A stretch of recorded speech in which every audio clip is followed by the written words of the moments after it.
यूहन्ना अध्याय 16। तिमीहरूले ठोक्कर नखाओ भनेर नै मैले यी कुरा तिमीहरूलाई भनेको हुँ। तिनीहरूले तिमीहरूलाई सभाघरहरूबाट निकालिदिनेछन्। वास्तवमा यस्तो समय आइरहेछ जब तिमीहरूलाई हत्या गर्नेले परमेश्वरको सेवा गर्दैछु भनी ठान्नेछ। तिनीहरूले यी काम गर्नेछन् किनभने तिनीहरूले पितालाई चिनेका छैनन् र मलाई पनि चिन्दैनन्। तर यी कुरा मैले तिमीहरूलाई बताएको छु कि जब त्यो समय आउँछ तब तिमीहरूलाई के भनेथे सो तिमीहरूलाई स्मरण हुनेछ। पहिले नै मैले तिमीहरूलाई यी कुरा भनिन किनकि म तिमीहरूसँग थिएँ। अब मलाई पठाउनु हुने कहाँ गइरहेछु, तर तपाईँ कहाँ जाँदै हुनुहुन्छ भनी तिमीहरू कसैले मलाई सोध्दैनौ। तापनि मैले तिमीहरूलाई यी कुरा भनेको कारण तिमीहरूको हृदय शोकले भरिएको छ। तापनि म तिमीहरूलाई सत्य कुरा भन्दछु, म जानमा नै तिमीहरूको हित छ। किनभने म गइन भने सल्लाहकार तिमीहरू कहाँ आउनुहुने छैन, तर गएँ भने म उहाँलाई तिमीहरू कहाँ पठाइदिनेछु। अनि जब उहाँ आउनुहुन्छ उहाँले संसारलाई पाप, धार्मिकता र न्यायको विषयमा दोषी ठहराउनु हुनेछ। पापको विषयमा किनभने तिनीहरू ममाथि विश्वास गर्दैनन्। धार्मिकताको विषयमा किनभने म पिता कहाँ जान्छु र तिमीहरू मलाई फेरि देख्ने छैनौ।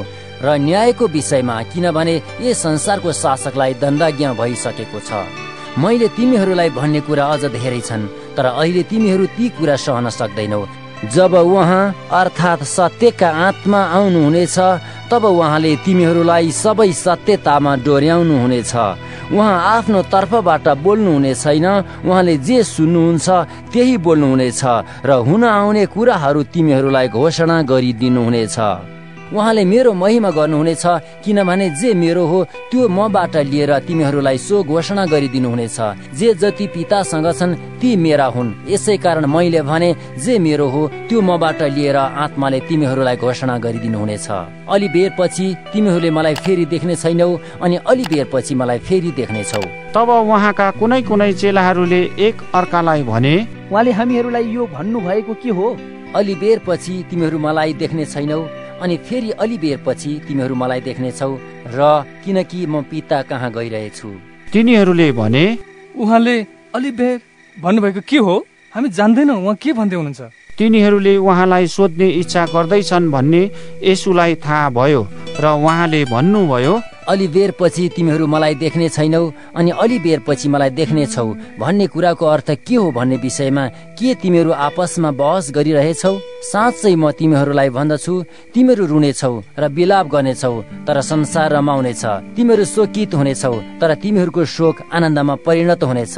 बालक जन्माउने बेलामा स्त्रीलाई पीडा हुन्छ किनभने तिनको बेला आएको हुन्छ, तर जब तिनले बालक जन्माउँछिन् तब तिनलाई त्यस वेदनाको सम्झना हुँदैन किनकि संसारमा एउटा बालकको जन्म भयो भन्ने कुरामा तिनी हर्षित हुन्छन्। यसरी नै अहिले तिमीहरूलाई शोक हुन्छ तर म फेरि तिमीहरूलाई देख्नेछु र तिमीहरूका हृदय आनन्दित हुनेछन् अनि कसैले तिमीहरूको आनन्द तिमीहरूबाट खोज्ने छैन। त्यो दिन तिमीहरूले मलाई केही सोध्ने छैनौ। साँच्चै म तिमीहरूलाई भन्दछु, तिमीहरूले मेरो नाउँमा पितासँग जे माग्छौ उहाँले त्यो तिमीहरूलाई दिनुहुनेछ। अहिलेसम्म तिमीहरूले मेरो नाउँमा केही मागेका छैनौ। माग अनि तिमीहरूले पाउनेछौ, यसरी तिमीहरूको आनन्द पूर्ण होस्। यो कुरा मैले तिमीहरूलाई दृष्टान्तमा भनेको छु, तर समय आइरहेछ जब म तिमीहरूसँग फेरि दृष्टान्तमा बोल्ने छैन, तर पिताको विषयमा तिमीहरूलाई स्पष्ट बताउने छु।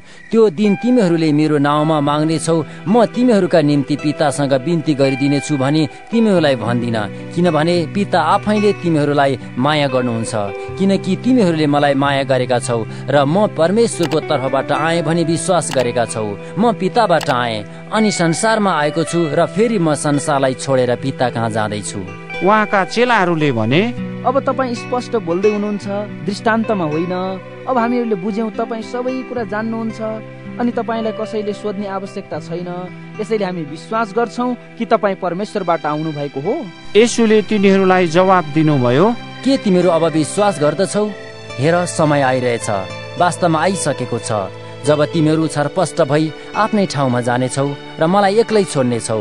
तापनि म एक्लो छैन किनभने पिता मसँग हुनुहुन्छ। मैले तिमीहरूलाई यी कुरा यस हेतुले भनेको छु कि ममा तिमीहरूलाई शान्ति होस्। संसारमा तिमीहरूलाई सङ्कष्ट हुनेछ, तर साहस गर, मैले संसारलाई जितेको छु।